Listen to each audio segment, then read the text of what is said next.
greatest and best song in the world.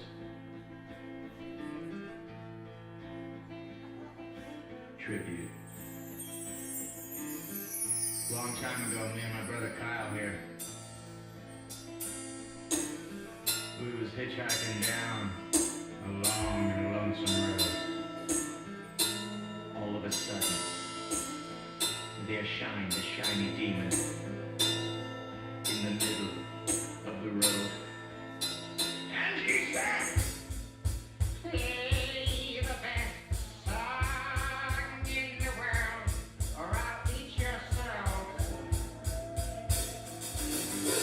Well, me and Kyle, we looked at each other, and we each said, "Okay." And we played the first thing that came to our heads. Just so happened to be the best song in the world. It was the best song in the world.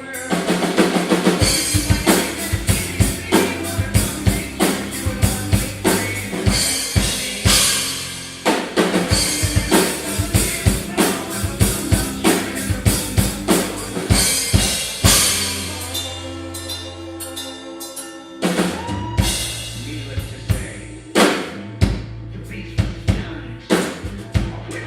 With his tail, and the beast was done.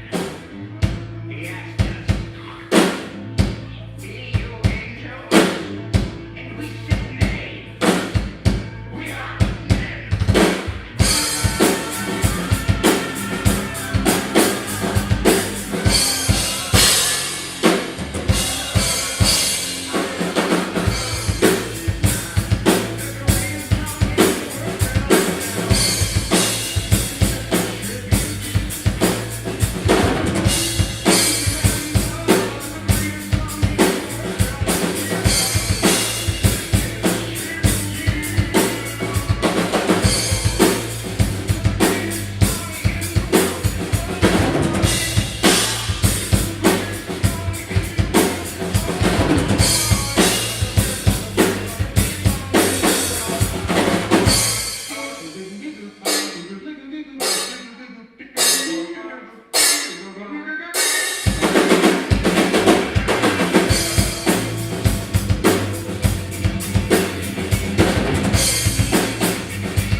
Jacob, wow, power.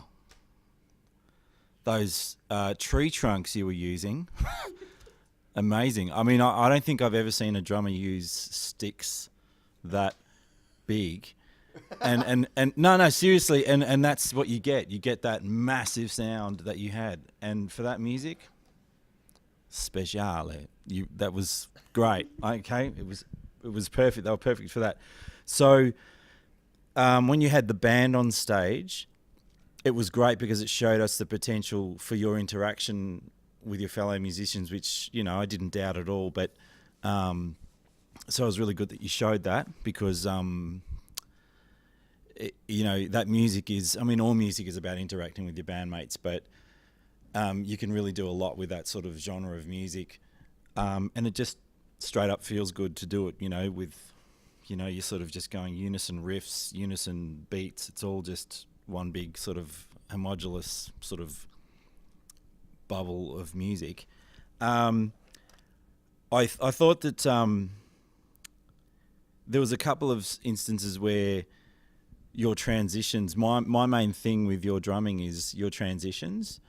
You've got all the parts down, and they are really complicated. So you've obviously you've internalized them and you've memorized the songs and that. But it's just your transitions that I think you need to watch. Your transitions going into fills and then coming back out of them when you have to go back onto the hats and the snare. And in the Queens of the Stone Age song, I really noticed that I don't know, I can't explain the part of the song, but there was a part where the drum, that bit, and the bass drum became like a loping feel instead of it started swinging when I know that it shouldn't. So you've just got to, and I know it's a toss up between maintaining that power, but you've also got to have control. You have to have control. The only instrument in a pop modern day setting that has transient attack is the drums, and you've got to try to maintain subdivisions equally, and it's because you've got all that power, but you just need to learn to control it, and especially with your kick drum, because that's just pretty much the foundation of it all. And in a different context, the song Black Dog, loved all the parts, especially those behind the beat snare patterns. But overall, I think it could have even been more behind the beat. Think of Bonham, and he was like behind the beat, then he was behind that, which is the beautiful thing that we love about it. So I'd just say you've got the energy, you've got the power, you've internalized the songs and everything. You just need to, it's like what we all have to do. You got to work on those subdivisions and try to keep them even. But other than that, it was great. It was great to watch. You were great to watch. You were really dynamic, and it's being drawn to the drummer at the back of the room when there's guitarists and singers jumping off PA stacks and all that. It's a good thing to have. And drummers rule. Okay, we know that, right? Good on you, and thanks for your performance tonight. It was great. Over to you, Tim. Thank you very much.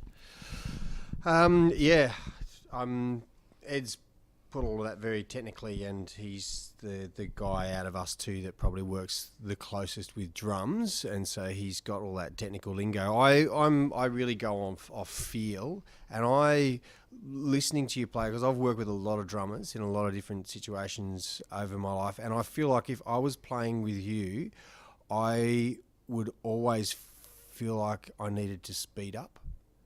Because you've got this thing where you play so on the time or almost ahead of the time that it's got a feel of like I almost want to kind of run to catch up with you all the time.